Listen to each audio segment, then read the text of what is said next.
Hello, everyone. A very good evening to you all. I'm Pragya, your host for today. Happy to welcome you all to today's Ask the Expert session organized by Institute of Product Leadership. In this talk, we'll find out about the myths and the realities of product management role and the key skills that are necessary to get into these roles. So, audience, please feel free to ask all your doubts, questions, and queries. You can ask your doubts in the chat window. And for the session to be an interactive one, I request everyone to please turn on your cameras. Before we start today's session, let me give you a quick intro to the Institute. The Institute of Product Leadership is Asia's first business school providing accredited degree programs and certification courses in product management, product leadership, data science, design, strategy, and leadership. The Institute has partnered with three universities in India and the University of Houston in the United States. The Institute was founded in 2012 with a singular mission of creating 10,000 plus product leaders in the country. Ever since, the organization has designed and delivered programs in collaboration with various institutes, universities, and corporates to senior working professionals to help them make career transition into product leadership. The institute has built and developed a community of over 3,000 plus successful alumni, 3,000 plus successful alumni leading the product, data, and design teams across the world. We are also knowledge partners of 240 plus organizations worldwide. You can find out more about the Institute in the chat window and you can visit our website. Folks, in the International Certification Program in Product Management is created and curated by industry CXOs focused on learning and career outcomes for aspiring and current product managers. With many case studies, simulation, real-life projects, and personalized coaching. So go ahead and scan the QR code. Here's a moment to scan the QR code. So here's some exciting news for the attendees tonight. You have an opportunity to win Graham Scholarship. The best asked question in tonight's session will get the reward. Please click on the link in the chat window for further details. Without further delay, please allow me to welcome our very distinguished and eminent speaker for today's session, Professor SaiSatish Vedam. Professor SaiSatish is a product leader with extensive hands-on experience in building and bringing disruptive technology products to market. He has worn many hats during his career, all the way from programmer, designer, architect, analyst, manager, to chief strategist for global products in large corporations. He was most recently the Senior Director of Product Management at Oracle. He is an executive coach and senior faculty at Institute of Product Leadership. Welcome, Professor Sai. Handing over the session to you. Hello, everyone, and good evening again. I'm sure it's been a long day. These days in Bangalore, at least, when you have to travel, from office to home or home to office, it's becoming a nightmare. I'm not sure where you're joining from. So looks like we can now turn on the cameras. Can I request all of you to do the same so that we can have a lot more interactive conversation as opposed to me looking into a green dot here and talking to the camera. I don't know if it is still enabled or not for others. Yes, sir, it's enabled. I don't see the microphone also for the participants. Can one of you turn on your camera or microphone and see if it works, guys? Yeah, it's disabled.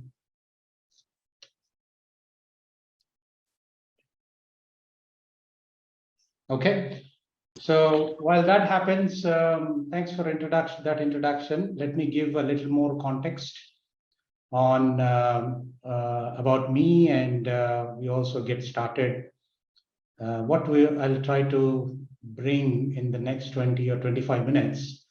But remember, mostly this is an Ask Me Anything session. So I'm hoping that many of you have questions about product management, about how to make the transition, and what is required, how are others doing it. So what I'll do is I will bring some perspectives from my side over the years of working with professionals, helping them transition into product management career. So I've spent close to 20 plus years in the technology industry, building very large scale technology products for global companies. I started my career as an engineer, but made a very deliberate transition into product management. And there are things that I should have learned before jumping into that role, because it was quite time consuming, chaotic, and learning on the go. So I think many of you should avoid it if you are ever going to get into that roles, if you have aspirations of getting into that role. So I'll bring some of those perspectives from my personal journey, as well as hundreds of people that I have coached over years and continue to do so, helping them move into product careers, right? So let me see if I can share my screen, and hopefully you all will get a chance to ask questions. If not, of course, go ahead and post your question in chat as well, right? So can somebody gives me a thumbs up if you can see my screen and hear me okay and see me okay? Great. So I can see some raised hands. I don't know if this is regarding that. Can one of you say yes? Okay, good, awesome. Right. So I spend quite a bit of my time working as a product coach and also an executive coach at the executive MBA program in product leadership offered by the Institute. On a regular basis, I speak to lots of people, whether they are in the programs or not in the programs, on guiding them and understanding why they want to get into product management, what does it entail, and basically how to go about doing that. And of course, also people who are already in product management role come with very interesting challenges.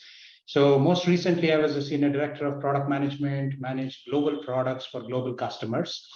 So with that, what I want to set the context here mainly is when you hear about product management, right? Lots of things come to lots of people, both in the industry, both doing that role, both aspiring into that role, and as well as a lot of people that in and around you, your friends, relatives, all of that. And this has always been a little tricky to explain what you do for others. In fact, quite recently, one of the alumni or one of the persons that I had coached had sent me this very interesting picture of how this person feels when they have to explain about product management, right? I'm sure many of you have seen this in some form or shape. But if you look at it, it talks about others, how they are perceiving you as a product manager, if you're not able to describe that role properly to them, or if they are not able to understand it. At the same time, how do you see yourself, at least from a, what I feel if I'm a product manager, like a Superman trying to hold the two broken rails when the train is going to pass through, so that disaster to avoid or avert disaster, right? But to me, the most realistic depiction or picture is that headless chicken running around trying to figure out next thing to avoid, next disaster to avoid, or next person to talk to and get things done. Now, the reason why I bring this up is not to necessarily dissuade you or discourage you from getting into this. It is very important to understand what really product management is, right? Before you start, charting a path to go from where you are into that role. It is a fantastic role, right? It's a strategic role. And when I say strategic role, it means that the product manager is responsible for making lots of very important decisions in the product that actually impact the business, right? And that is why it is a strategic role. So, so not to discourage you, but it's important to understand what is this product management really about, right? There are lots of definitions, but I think the one that I really like and relate to a lot is it's basically an art and science, right? It's a combination. It's not just hardcore, data-driven decision making, looking at data all the time, but it's a mix. It's a mix of art, and there is a lot of art to it: art of collaboration, art of communication, art of storytelling, art of negotiation, and all of that. And I'll bring that up why that becomes important. It's a combination of that to identify some key market opportunities, right? And what do we mean by key market opportunities? Is essentially so are you guys, just a quick pause, are you guys able to turn on the video and audio now, or are you able to see my screen? Okay.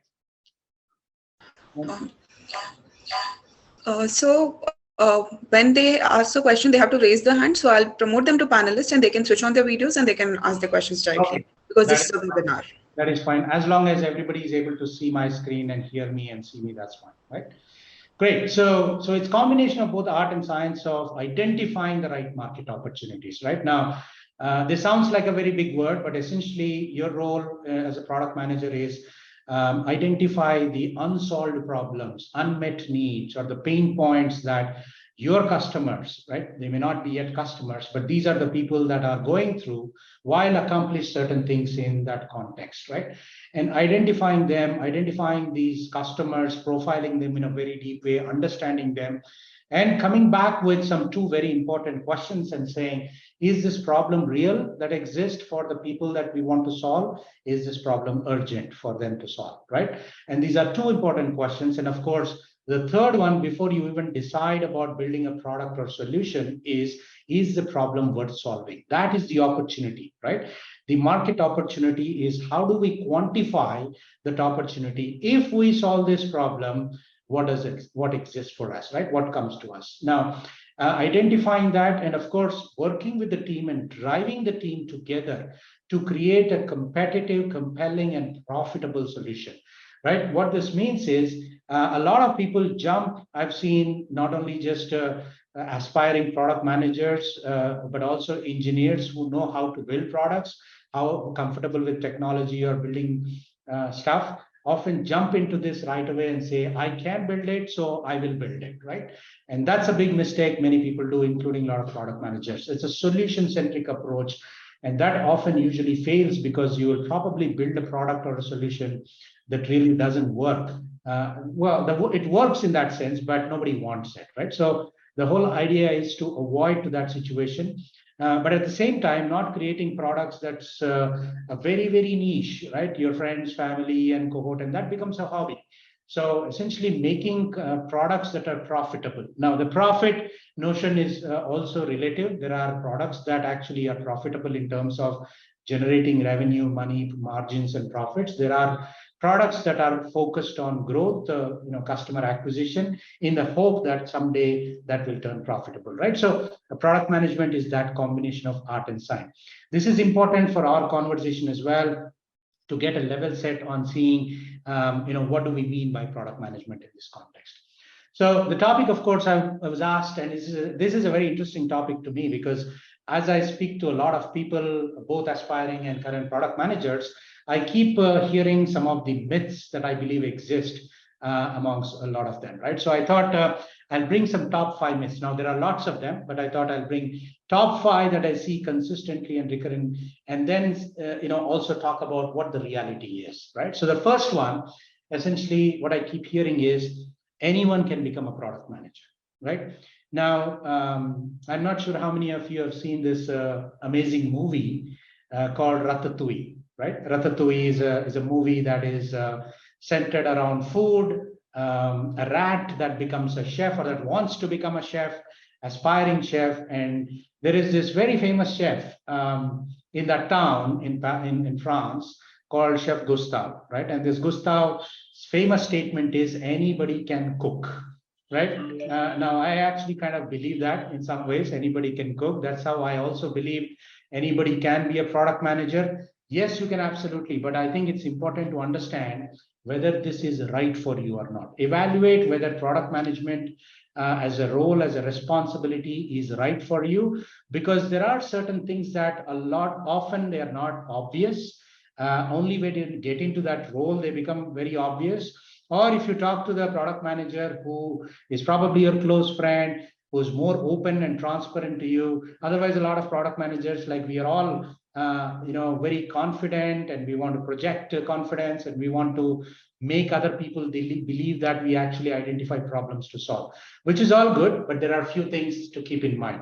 It's a chaotic role, right? Understand this, because there are a lot of things going on when you're actually creating a solution or product to take it to the market, right? Right from the stage where you identify the idea, identify the problem, identify the customer segment, quantify that opportunity, create experiments and iterations to build small increments of products. So there are a lot of people who come into this picture, and you are expected to make decisions in many of these areas. And so it kind of sounds very chaotic, and believe me, it is. It depends on the organization as well, and depends on the grade too. But often this role is quite chaotic, right? There's also other thing, because it's a decision-making role. You are expected to make decisions in the face of uncertainty and ambiguity, right? Often you won't have lot of data, right? So while you can ask for data, look at it, there won't be perfect data. There will never be perfect data, right? So you're expected to make some critical decisions based on ambiguity and uncertainty. The other thing that I always hear people say, and I'm sure if you have read many blog articles or videos or anything, there is this cliche that comes in, right? Which is product manager is the CEO of the product. Well, in some sense, it is true, but I think it is over glamorizing that. You won't have P&L responsibility until you get to a certain level in product manager and possibly director or senior director. And also, you don't have really much authority, right? And this is where a very famous quote I'm sure you're all familiar with great power comes great responsibility, is that quote. Whereas in the context of product manager, with great responsibility comes no power, right?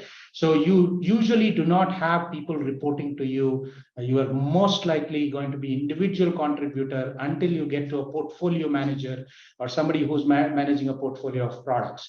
So in that context, your authority doesn't work, right? Just because you want something to be done by somebody, they won't do it because they won't report to you.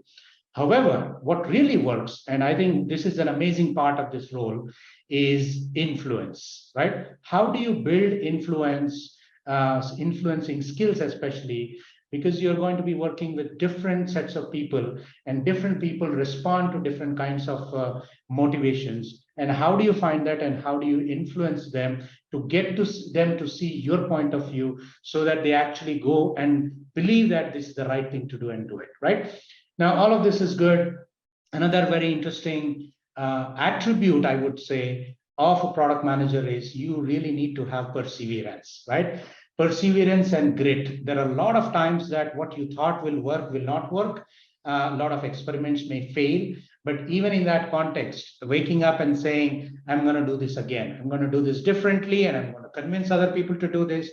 These are some really, really interesting things. And one more key thing that in India, especially in Indian context, becomes important is this notion of success that many of us have in our workplace is often measured by how many people report to you, right? Well, this is a cultural thing. I'm sure many of your uncles, aunts, and parents and expect you to have people reporting to you after several years. But in this role, you should be comfortable not having that. And this is by design, because a product manager is expected to work with so many other key stakeholders that you really don't have time for, performance management of your team members and helping them grow. Now, of course, it becomes very crucial after you get into product leadership role, right? Which is somewhere between, as I said, managing product portfolios. Now, all of this is fine. While these attributes become important, there is absolutely a way, a method to follow, to approach, to upskill yourself, to learn and become good at it, right? So I just wanted everyone to look at this and reevaluate their position on, is this right for me, right? Lots of places that I've seen people talk about, absolutely, just go ahead and do it. All you need to do is some skills and all of that. So I can see some hands being raised. If we can hold on until I complete it, I'm happy to take those questions as well, right? If we are able to turn on the videos and have more interactive, it works, but otherwise, let's just hold on, right? Now, myth number two. This is again very common, especially in India, because a lot of product management roles that you see are the ones that expect some kind of an engineering background or technical know-how or technical expertise, right? That is true for a couple of types of companies, right? Companies that basically build high-end technology products where a product manager is expected to understand the advantages of these technologies versus that, which means you should definitely know and understand those, but you're not expected to become an expert in that part of it, right? However, the myth is perpetuated by the job descriptions, by the companies that are hiring, by the people that are talk about it in webinars and everything. I've hired dozens of product managers in my career, and all of them. I've even hired people who actually play music, right? Pianist. And the reason is very simple. I already have somebody with the domain understanding, with that technical expertise. I need somebody who brings a customer context and a customer empathy perspective into this. So it is absolutely a myth. I think the best way to understand and think about this particular role is this picture, right? Is this analogy. Many of you, I'm sure, have seen this in TV or YouTube, wherever. It's basically a Western orchestra where you have different musicians sitting and playing different instruments. You have violinists, you have cellists, you have pianists and bass and all of them. And there's this person with a black coat and a stick in hand waving up and down, right? Often people wonder who this person is. This is essentially the conductor of the orchestra. And the goal of the conductor of the orchestra is to create a harmonious music. And by the way, this conductor actually can play all the music instruments, right? But is not an expert in any of those. So this is exactly analogous to the product managers that you see, right?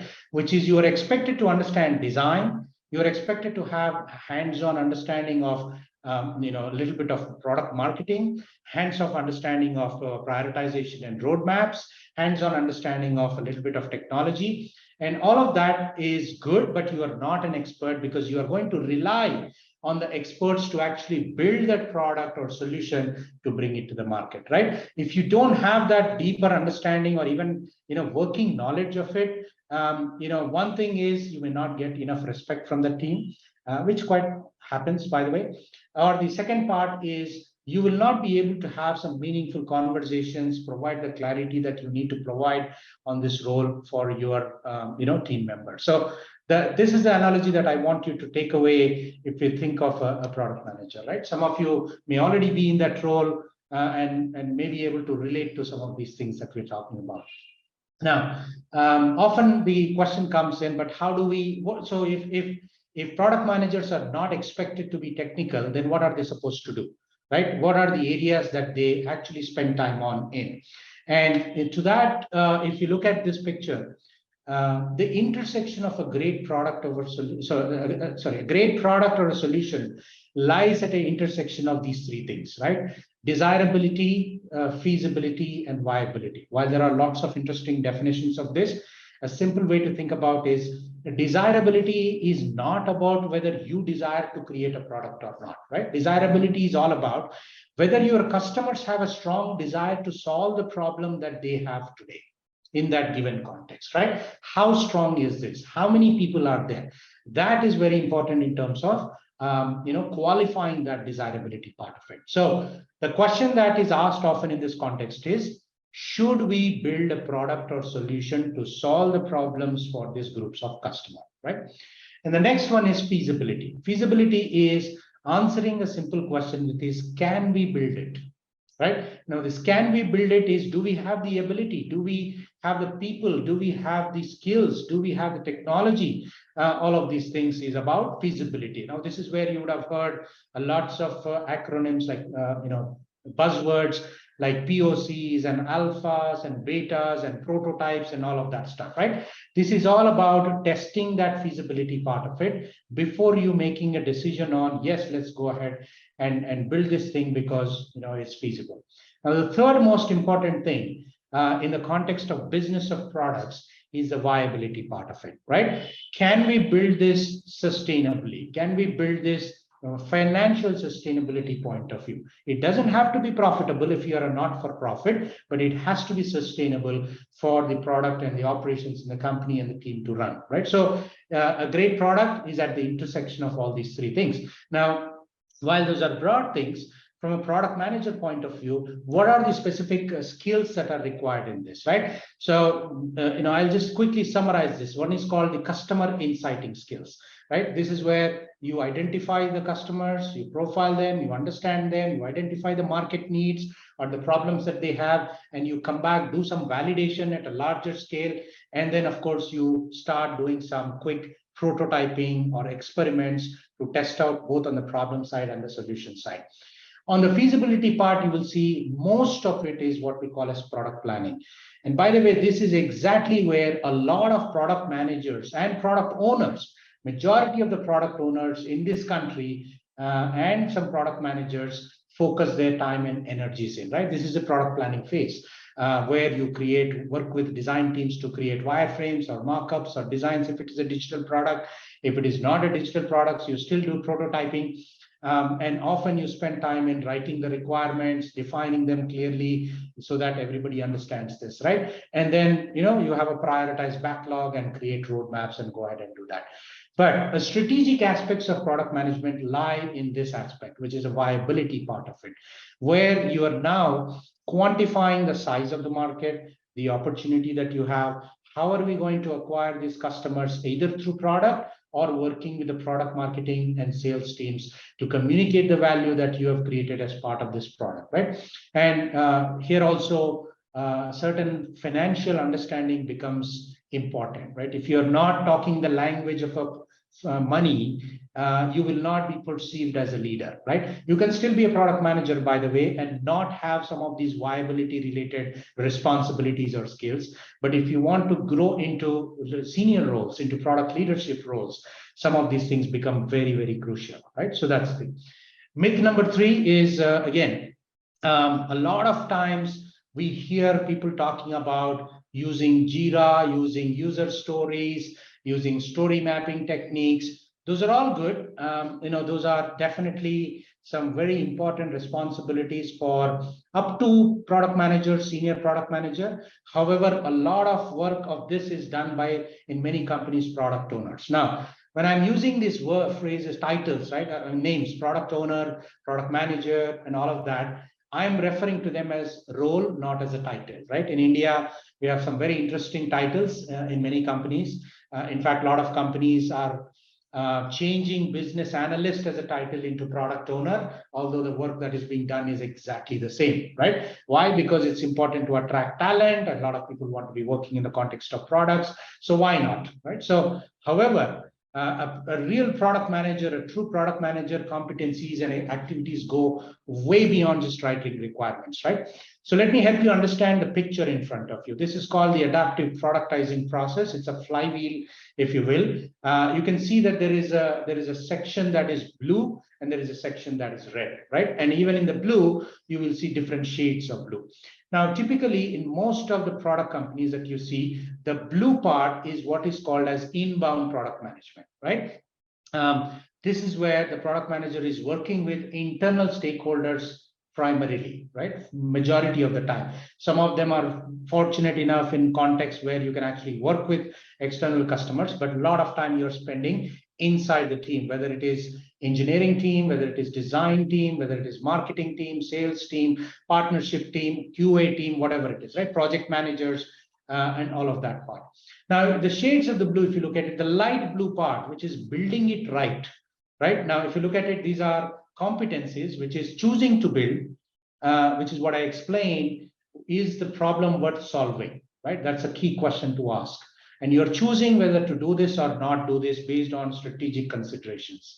And then you have building it profitably, right? Before you even set out to build, you have to understand or have some models and projections about, how will this pan out? Now, obviously, you don't have data, you don't have evidence on it, but you start with assumptions and you create the experiments. You conduct those experiments, gather data, and keep adjusting it, right? This is the beauty of this role, which is it's quite dynamic and you have to adapt and adjust pretty quickly. The product planning, or rather building it right, is where most of the product owners are today, right? You're writing requirements, you're working with designers on story mapping, you're creating sprints, all of that stuff happens, right? Which is a good starting point.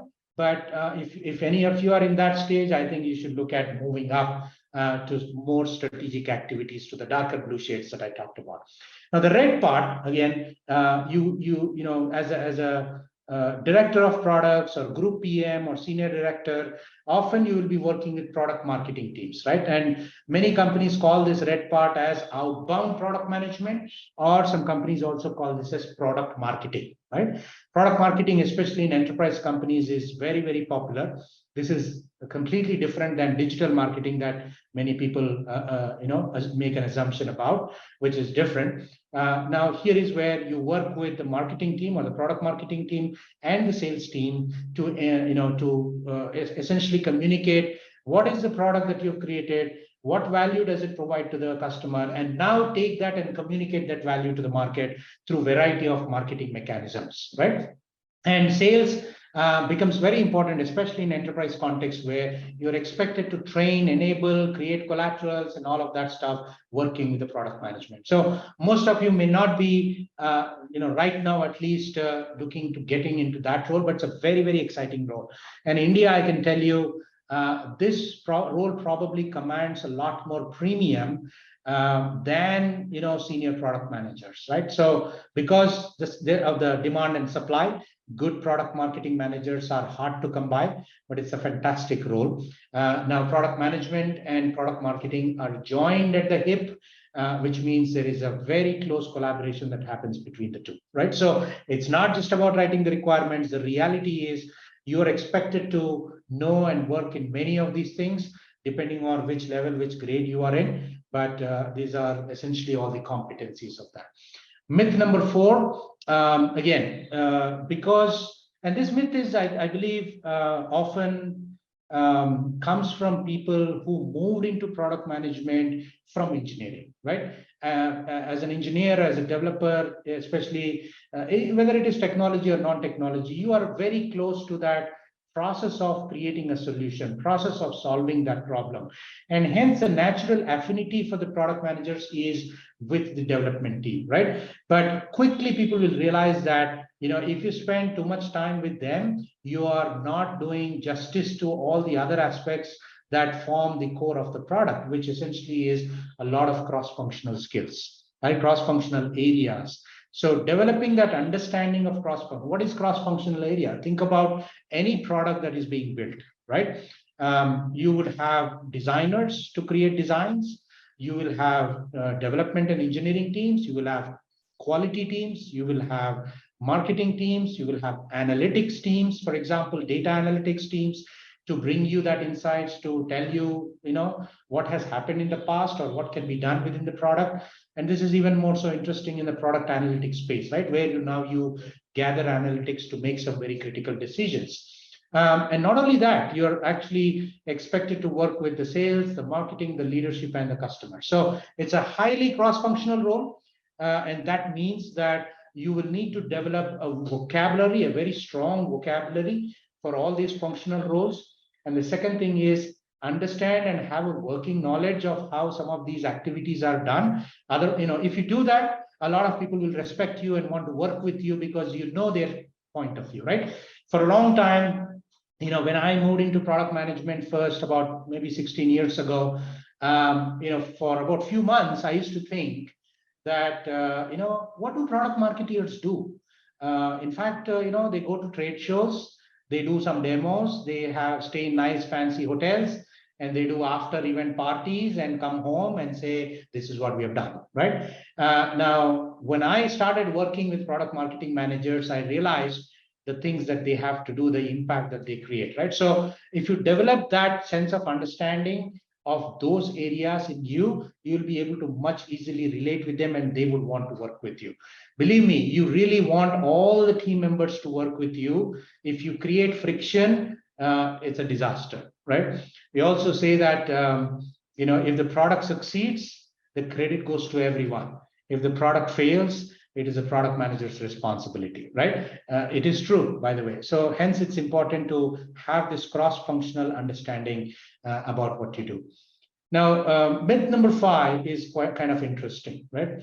And I speak to a lot of people who want to do some degree programs, MBA especially, or certification programs in product management. And when I try to understand why that is the case, what will that help them in, often what I hear is not the right answer, right?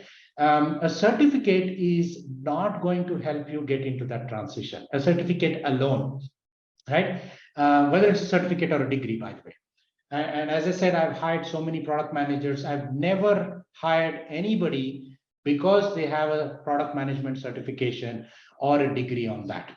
Now, I'm not saying don't do it, right? If you really like it, if you want to put a 3-letter, 4-letter acronym to your resume, go ahead and do that. But also understand there is a lot more that needs to happen for you to make that transition happen, right? So the certificates are,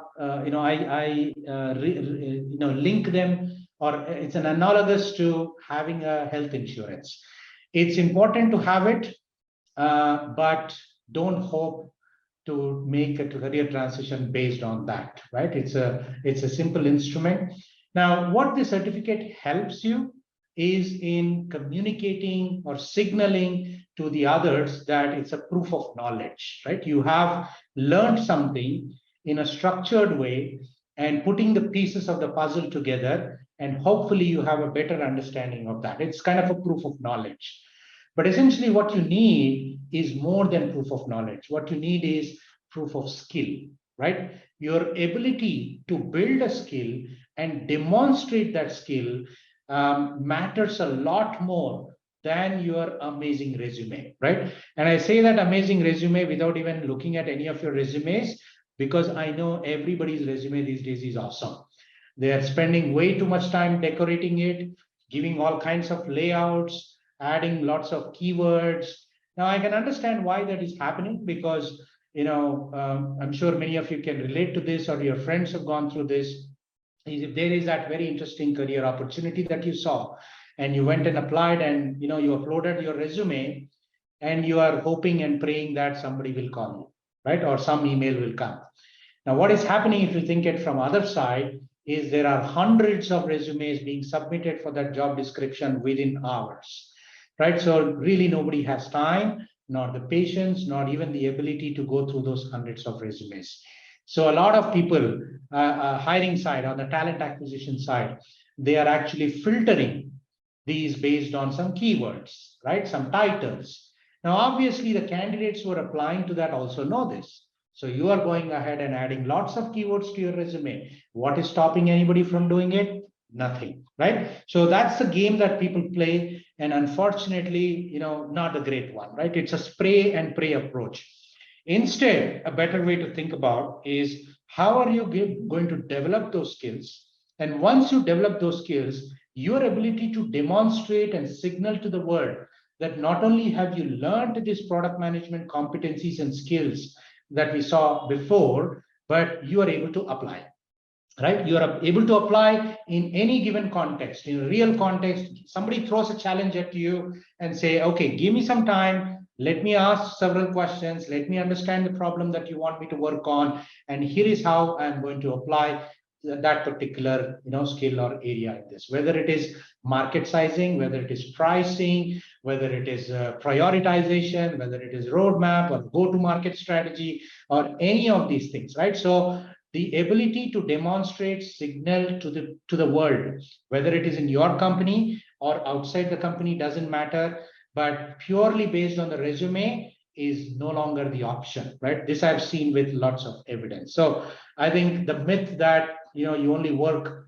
to do this and get certificates and get that done, take that with a pinch of salt, right? So that's my advice on this one.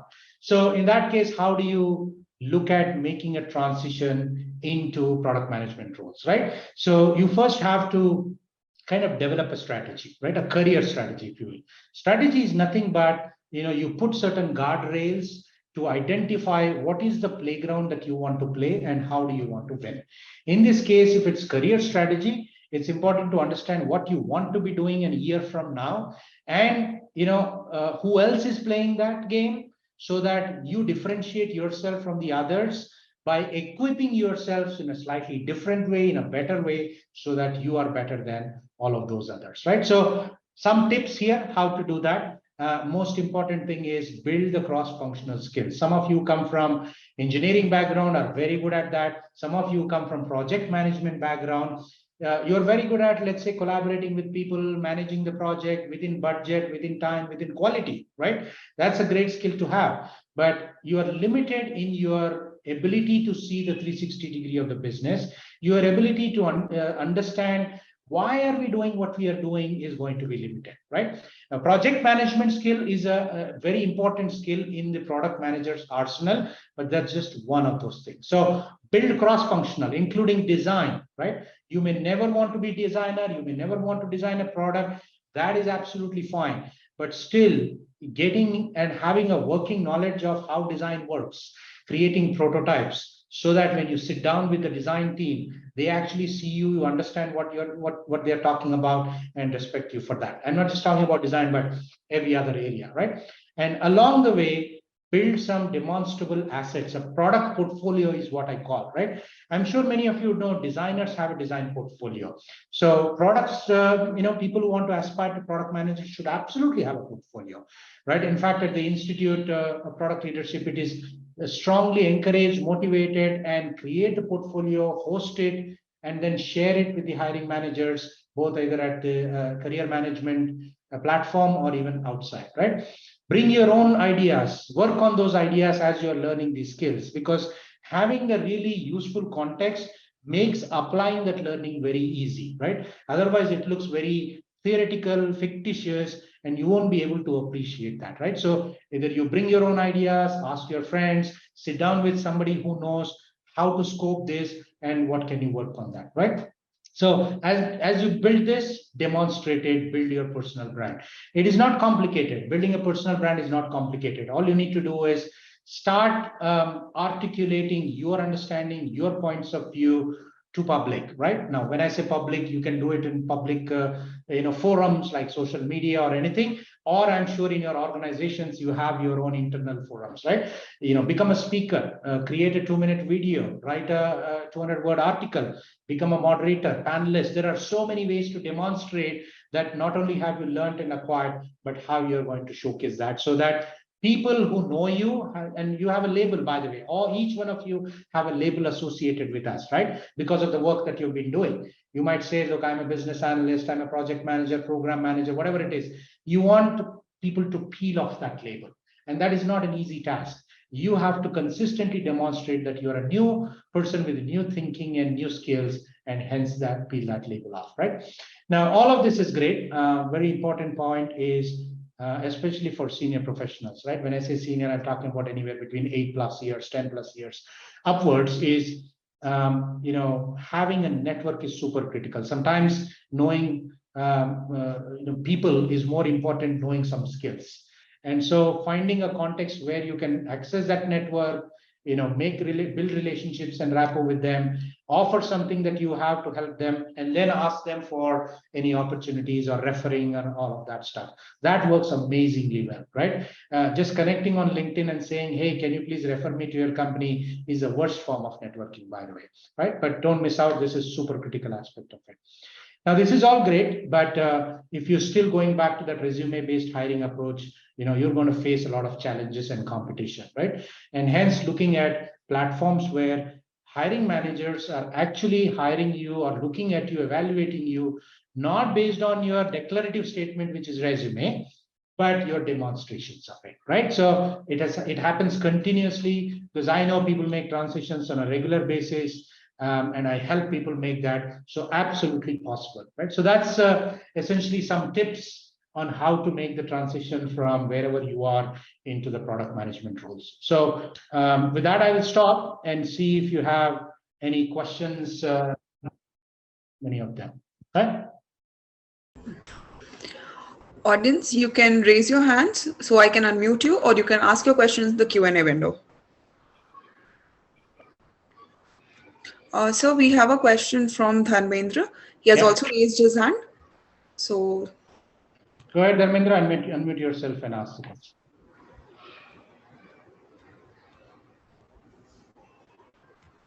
Okay. Why don't we go to the next person?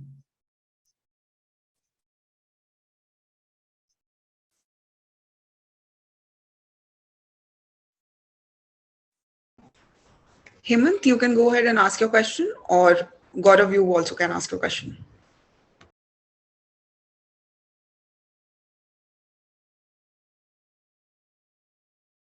Are you guys able to unmute? I don't see the microphone icon next to any of that. Can we unmute all of them if it's possible again? No, so it's a webinar, so Okay. so one by one. Yeah, Audible? Am I audible? Yes, you are. Go ahead. Yeah. Actually, main intention is, already I'm in SQA right from more than 10 years. From quite some time, I have been interested in product management or product leadership role. So at least from quite few months, I have been stirring my thoughts on the same lines. Before getting into directly this certification or anything like that, can I upskill myself with my day-to-day daily roles in my company? Right from day one till now, I have been working in one of the, multiple product companies as such. Yeah. Maybe I'm into a networking domain as such. Okay. Across like routing platforms or switching platforms like that, I've been worked with. Yeah. So across the portfolios of different companies, I have hands-on and also the exposure and also depth knowledge on some of the things actually. So your question this is, background. Your question is, can you start this right away in your own company on your own before joining or taking any program? Is that the question? And one more thing is, currently the company I'm working is in a startup actually, where I've been working on from 4 years. Okay. It will not be a good idea to start from the current company, but I can upskill myself and find the right opportunity maybe down the line after 1 or 2 years and then jump in. Okay. So current stay should not stop me from upskilling myself. So on that, can you please shed some lights on that? That's what I was trying to summarize your question. Your question that can I do this myself before you join some kind of a program? Is that the question? Exactly. Okay, good. So absolutely, I think DIY, do it yourself, is also an option. Several people start doing that. Although one challenge that I found from people is, since you're all working professionals, you have work, you have family and all of that, having that dedication, discipline to continue every day to do some learning is important, right? And often, you come home tired and then you realize that there's nobody to motivate you. There's nobody to push you. There's nobody to say, hey, you need to get this done. What questions do you have? Have you spoken to somebody else? Have you gotten some guidance, right? That part will be missing.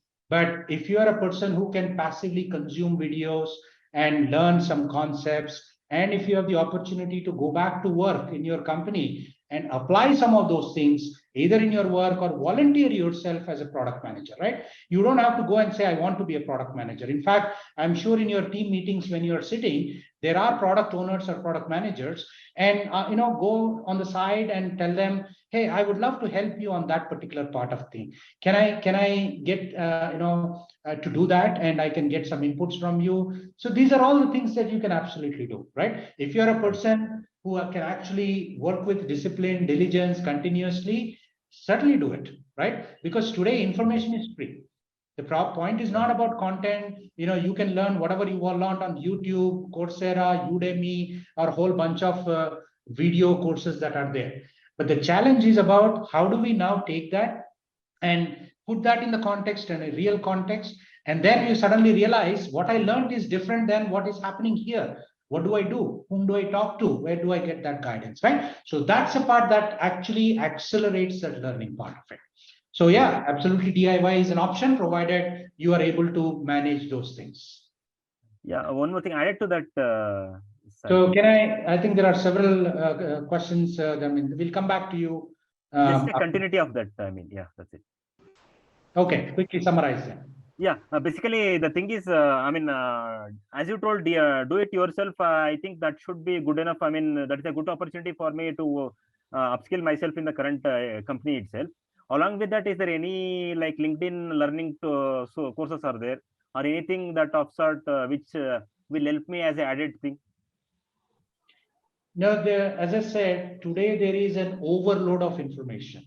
Whether they are blogs, whether they are podcasts, whether they are books, whether they are videos, they're all free, right? Right. You have to find out what is the this is the challenge, right? If you are not in this area, Right. you will feel very confused that it's a huge puzzle, right? Exactly. If you go back to that flywheel that we talked about, right? Putting that together as a pieces of the puzzle is a multi-month exercise, right? So what can happen usually is you understand, you watch some amazing video and say, wow, I understood this, but where does this go? Where does this fit in the overall scheme of things? Does this happen before that or after that, right? So these questions will come. Now, if you have somebody to go to and ask those questions and get that clarity and get that guidance, absolutely great option. Do it. Okay, so next question. Gaurav? Hi, sir. I'm Gaurav. I'm a business development guy. I have over a decade of experience in B2B corporate sales, and I wanted to move or switch my career to product management. So, you showed a circle, telling about sales Yeah, enablement or the market analysis, GTM and strategy sales. planning, Yeah, GTM. So I have done all these things except product planning, yeah. and I think if I like a lot of I was interacting with one of my senior mentor, and he suggested me, why don't you look to make your career into product management, since you have been doing these things from so many years. Mm-hmm. And also I have taken sabbatical leave. I just wanted to add value to my resume, and just wanted to switch my career to product management. Okay. So please guide me, how should I go for it? As you mentioned this as well, no certification or the MBA program would make you teach or switch your career to product management. So how to make or how to switch the career in product management? What Yeah. should I do that? Yeah, absolutely. I think it's important. I speak to a lot of people who come from biz dev and sales backgrounds as well. Gaurav, it's important to understand two things, right? One, when I said that no certificate, no degree will give you, don't misunderstand or misinterpret it as, don't do any structured learning, right? A structured learning is absolutely essential in my experience, personal journey, also I said, because I wasted 2 years trying to figure out things that other people have already figured out, right? Mm-hmm. So what I meant was, don't bet your career transition on a certificate. That is different. Okay. So you absolutely, I think, if you are new to this area, if you really want to understand, now I would love to understand more about what fascinated you to get into product management, but I'm sure you have spoken to people or understood that, and I'm assuming that you have, I'm sorry, I missed the point. I am not able to hear you. What? I am not able to hear you. Well, everybody is able to hear me, so maybe you want to check on your side. Are you able to hear now? So he switched his headphone or whatever that happened. Garo, can you hear? Okay, so let's move on to the other question. Yeah. Hemant, would you like to ask your question?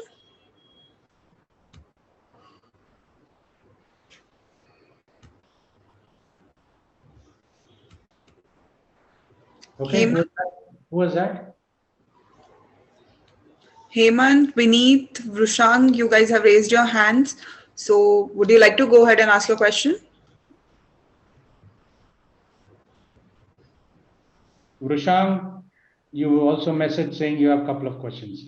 Why is this hard, guys? Is it hard unmuting and asking a question? Hello, am I audible? Yes.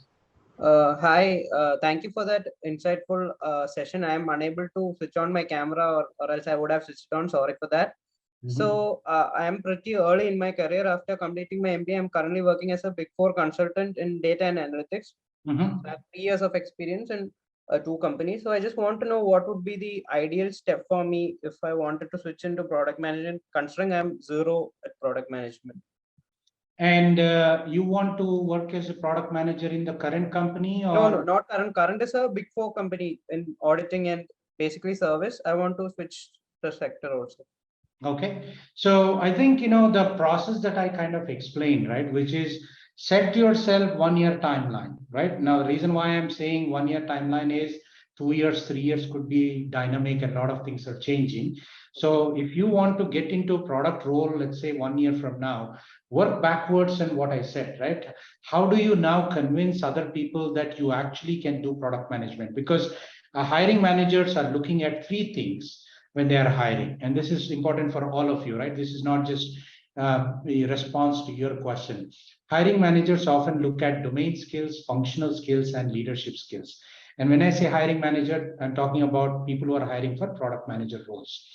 And especially for people who are early in their careers, you may not have domain skills, right? Because domain skills cannot be taught.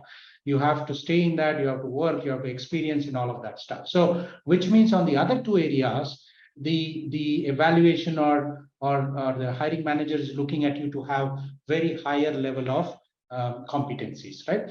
Now, one way is, of course, you identify the gaps that you have today to get into product management and bridge those gaps by going through some structured way of building this. And then you create the portfolio as you go through it. And then you start demonstrating and going to the platforms where people come to hire based on this, right? So for example, in the career assistance platform at IPL, hiring managers from various companies come to hire based on, not based on resume, but based on the understanding that you may not have had the prior product management experience, but you now have the ability to demonstrate and have the ability to do it, right? So about 8 to 9 companies every month come to hire for a variety of roles, right? From APMs to heads of products. So there is no, I mean, if you ask the same question, Vineet, about not just about product management, about anything, right? What would your answer be? The answer is identify the gaps that you have in understanding that area, bridge those gaps through some way of acquiring that knowledge and building that skill. Third one is find the opportunities where people will come and hire, right? So that's the standardized mechanism. But the way in product it works is because it's a strategic role, a lot of people, hiring managers, are very risk averse, meaning that if I'm going to bring a product manager into my team, I better make sure from all possible ways that this person is actually going to contribute and add value to it, rather than create bad decisions, right? Because everything is a decision making aspect in that. So hence they're going to evaluate you not just on your resume, not because you have done an MBA, not because you worked in Big Four, but because what is it that you can bring to the table and show me and convince me that you're able to do that. Okay, got it. Thank you. Sure. Hello. Yeah. I hope I am audible. So yeah, I just want to say I'm a designer, and currently I am at a stage where a transition is going on, where my current company is giving me enough responsibility that I can get into project management, not product management, project management. So basically I work at a service-based company, work as a UX designer, and slowly they are giving me an opportunity to get into the project management part, involving into the business decisions. So I just wanted your guidance that how I can use this opportunity as a transition to go to product management. I have a basic understanding of what's the difference between project management and product management, but how to go through that transition from project to product apart from switching the company in terms of skill sets. Apart from switching the company, that's a key word there. Now, I don't know if your company has a product function and product roles there. Do they? Yeah, so I understand that the one way is switching the company. I need to get into a product-based company in order to become a product manager. But apart from that, what skills would I need to learn apart from project management skills? The skills that I showed you in terms of desirability, feasibility, viability, customer insighting, right? So let me probably dig a little bit deeper for your understanding. Right? Yes. Now remember, one thing is assess in your own company, even if you want to make a transition into product management, right? Does the company attribute value to that particular role? Do you have a function? Do you have other people doing that? If so, fantastic. That's the best way to make the transition, right? From designer. Now, designers are, in my view, one of the great roles that can move into product management, especially if it's on digital products, right? Now, what are the core competencies, if I were to tell you, that may be required for you to get into that role? Is number one is customer insighting, right? So in product, what we call this as customer development, which is problem discovery, customer discovery, problem validation. In your design language, in your design world, you do this as part of user research, Yes. right? But user research is a lot more open-ended. Product customer discovery is a lot more bound by scope and the context. What jobs are these people trying to accomplish? And in that context, what is the journey? What are the pain points? And identify those things, right? I'm sure some of these you already have. And then the next one is coming with those insights. How are you going to design a compelling value proposition for the customer? The reasons why somebody should look at you and not the others to look at that product, right? And the next one is, if you're going to be in product management role, you are going to have to write, with clarity, the user stories or requirements, other things, right? So this is now agile product management, right? Which is not just about requirements, but you have a backlog. How do you prioritize it? Prioritization is probably one of the most complex jobs for product manager, right? Yes. Because there are way too many competing priorities that come in, and creating roadmaps. And finally, when, of course, working with the agile team in making sure that you're creating these increments or experiments to deliver some value continuously to your customer, right? And as you go, these are enough, by the way. But if you want to lay some solid foundations for future growth, then you have to understand how the product marketing takes the value that you've created in the product and take it to the market, right? How do you segment customers? How do you position it to them? How do you message them? And they are the ones who will do that. But if you develop this understanding, your job will become a lot more easier. Your growth will become much more faster, right? Yes. And then there are, of course, strategic skills that come into picture: product strategy, business strategy, financial acumen, and leadership skills, art of storytelling, right? These become super critical as you grow in the life. Yeah, got it. Thank you so much. So I just have, in continuation to this, so as I mentioned, I am a designer and slowly getting into the business decisions. So the challenge which I face during this whole thing is, being a designer, I am just too biased towards being user centric. Yeah. So the whole aim of a product designer product manager is to create that balance between business, tech, and design. But being a designer, I am always a bit biased towards being what a user wants and not about what the management or the business wants. So what would you suggest how I can just try to overcome this challenge or being more business focused? This is a very common problem for a lot of people who move from different functional roles into product management, right? What you just described is not just for designers, even for engineers, even for project managers, because we know this, we know how we've been doing this. And then you suddenly get into the context where you are not supposed to be solving the problem. You're supposed to help other people solve problem by providing information, customer, business angle to it and all of that. But we get sucked into that. It's hard. There are two things that I found useful, right? A lot of people do that. One is find a mentor who can tell you when you are overstepping it, right? And this is super critical, because if you continue to think like a designer and not bringing the business aspect to it or a customer market aspect to it, people will continue to look at your designer and your decisions will not matter, right? So that you cannot learn. You have to play that role inside, and you have to get some mentor to help you guide through that part of it. Otherwise, it's going to be challenging. Okay. Got it. Thank you. I just have one. There's a myth which we'll go to the other people. Is that a question, or you just want to share some thought? No, it's a myth which I have heard of, and I just want you to put some light on it. Okay. So the myth is a project manager or product manager is a overhaul cost for any company. And as we are going through this whole host of recession and all, so do you think this is a myth or it's a reality that a product manager or a project manager is a overall cost and not because we are not directly generating revenue for the company. Well, project manager, I agree, but product manager, definitely not.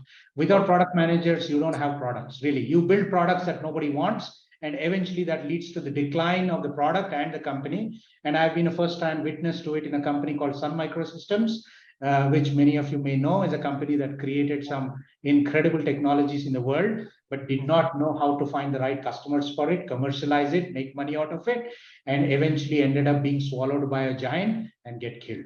Right. So that's true for project managers, but not for product managers. So, thank you so much. Yeah. Okay, Meenu. Yeah. Hi, Sai. So basically, I'm from hardcore developer background. So in C Linux, this is what I have been working. I'm having 12 years of experience, and basically networking domain with like a protocol development and all these things. Yeah. So now if you see my resume, it's like full of development and these kind of things, protocols, knowledge, and all these things. Even if I'm interested in going for product management, say not in the same company, in another company for switching purpose, I don't have anything to mention in my resume so that they'll select me for that role. Correct. So yeah, so my point is like first question is, how should I get into this? Even in my current company, whom we report is our manager. So he's not the product manager, that is for sure. He is just a manager who has technical knowledge as well. He does not code, but he's like taking our meetings and suggestions whenever we are stuck or something like that. Yeah. So yeah, so the next route where I have to go is like either architect role or project manager. But how to go to, because these two routes I know very well, that I'll be given the options to get into either. So let me share my personal journey with you so that you can relate. And by the way, this is not unique. Hundreds of thousands of people also go through the same thing, right? But often we make some mistakes or not because we're not aware of how to make the transition. So you're familiar with ext3 file system, I suppose, in Linux, right? I was the original part of the team that contributed to ext3. I worked in Sun Solaris file systems and networking stack. Then I moved on to creating Java 5 as part of the core Java team, which created Java 5. Then I created messaging and collaboration for employees. So the reason why I'm saying that is at that point, 10 years into my career, my resume looked exactly what you mentioned, right? Hardcore technology, protocols and communications and this and that and this and that. However, I had one interest, right? And the keenness that I want to understand how customers use our products. What really are their problems and challenges? Because often we hear indirectly about the customer's problems, right? Through customer support or through account or escalation or whatever it is. But, is there a way for me to get a first-hand information going and talking to it? Now, this is where somebody told me, make friends with the sales team. Right now, I did that, and I was pulled into because you are a subject matter expert in your product. You know your product very well, and they would love to take you and use it there calm and understand what is going on in customer. So that's the first steps to know how your customers are using your products, right? Not just as an engineer, keep that engineering thinking aside and listen to your customer, right? So that, and after that, now let's say you are interested in it. Let's say you want to get into that role where you get customer context more, your business context more. Often we think that my manager is another senior manager. What will he understand? Why will he support me? All of that stuff, right? So what is stopping you from going to somebody higher up in the organization and having a 10-minute conversation with them saying, this is my career aspiration. I love what I'm doing. I like my manager. I like my team. But is there an opportunity for me to do that? Did you even try that? Right? Yeah, so actually my manager has asked me this thing, but I have asked him to give me some time so that I can talk to him in a proper way. Good. So that now, since you're a technology person, you're aware of a person called James Gosling? Yeah. Yeah. So I went to James Gosling and asked him. He was not my manager at all. He was a distinguished engineer, 6 levels above me. Right? Okay. Most often we hesitate to ask. What magic happens when you actually ask. and ask this question yourself. What is the worst that will happen if you go to senior vice president in your company and say, I don't know, if it's Juniper or whatever networking, amazing companies are there. They're all product companies, right? Yes. And most of them are very technical people up to the senior level. So if you go to them and say, look, I love this, I love what I'm doing, love the company, can I get an opportunity to work as a product manager for some time? You evaluate me, you give me the chance and do it. Now, you may not get a direct meeting, send an email, right? What is the worst that can happen, Meenu? They will not respond, or they will say no. Yeah. What happens with that? Is your ego hurt with that? No. Yeah, not at We all. don't Yeah. try. That's my point. We don't try enough. Yeah. So that's the point. Say if I want to stay in the same company, the second point, if I do not want to stay because this is like a remote. I'm remote working, and somehow I don't want to be remote. Yeah. And I cannot change. I cannot move to the regular one because I stay in a different city altogether. Which is, actually, I'm staying in Bangalore, and my company is in Delhi. So I cannot change this remote thing. So I have to switch the company as well. So now for switching, what should I do? Yeah. Same process that I explained. This is not a different thing, difficult thing. The methodology that I explained is what I have seen work with dozens and dozens of people, which is you have to build certain competencies in it. You have to demonstrate and showcase, because nobody will look at your resume and think, oh, Meenu can be an awesome product manager. No. Sorry to interrupt, sir. The problem is, say, for example, I am sending my, I can get like multiple calls, but whatever I have, put in my resume, that those calls will be like based upon those things only, those requirements only. That's why if you lead with a resume, that's a problem.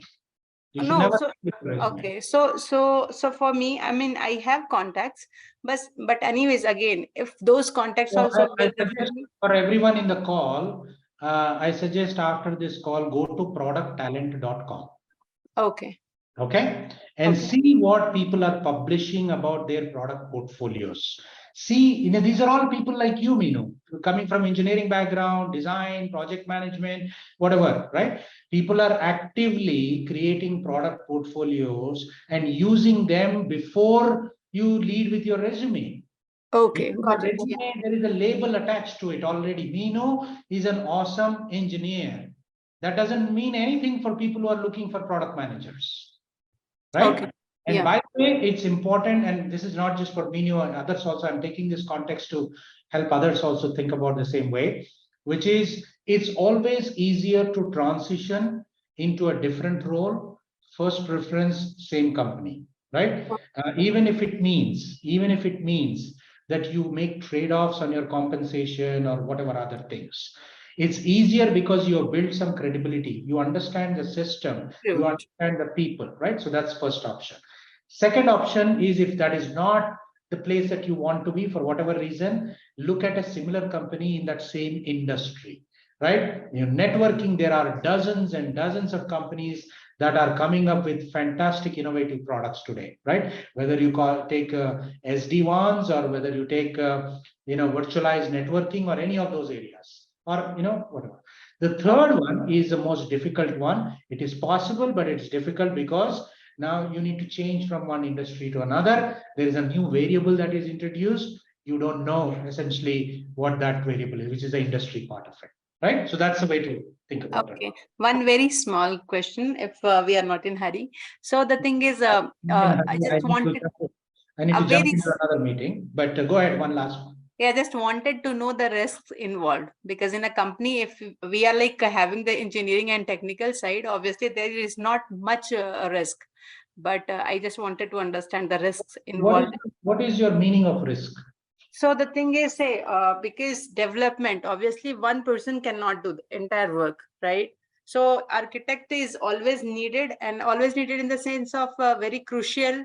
Even engineers are also very crucial. And for one task to be done, you have to have multiple engineers based upon what kind of task it is. Now, when you come for the product manager, that will be only one over like multiple projects, right? So I just wanted to understand the risk involved when a recession or something is coming. I think you you- understood. You mean from a career perspective, what is the Yes. risk of you losing that job or whatever? Yes. Now, you know what? If you look at what is happening around us, the people who are biggest impacted are engineers. Go and look at the data. Yeah, Right? that's true. 7,000 people in Meta, 6,800 are engineers. Right? Go and look at Twitter. Go and look at. So this risk, it's a cycle. If you've been enough in the work, experience, you will know this has happened multiple times before, right?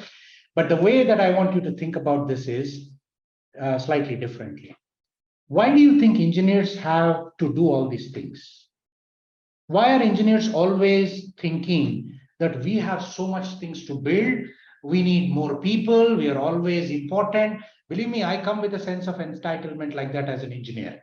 I was a principal staff engineer at Sun Microsystems, which is very senior, right? And I used to carry this attitude in me that we are the most important people, right? And I'll give you that. I think we are definitely important. But ask this question. Somebody has decided that we have to create something because the market needs it. And hence we are doing all this. Yes, true. Now, who is that somebody? Yeah, that is product manager basically. True, Right? true. If Very that is true. not happening, this is not happening. Very true. Yeah. Thanks a lot. I got all my answers then. Thank you. Okay, great. Well, it's been great talking to you guys. I'm sorry I need to get into another meeting, but I'm sure there are some questions that are unanswered. Feel free to send them to the team that is organizing this, and we'll see how to get those answers. Yeah. Thank you, Professor, for your time, and thank you for the audience for participating. And we see a lot of questions coming up, and we are more than willing to answer all your questions. So please scan the QR code for a one-on-one session with our counselor to clear all your doubts. There's a moment to scan the QR code. And thank you, everyone, for joining and making the most of learning. Until next time, take care.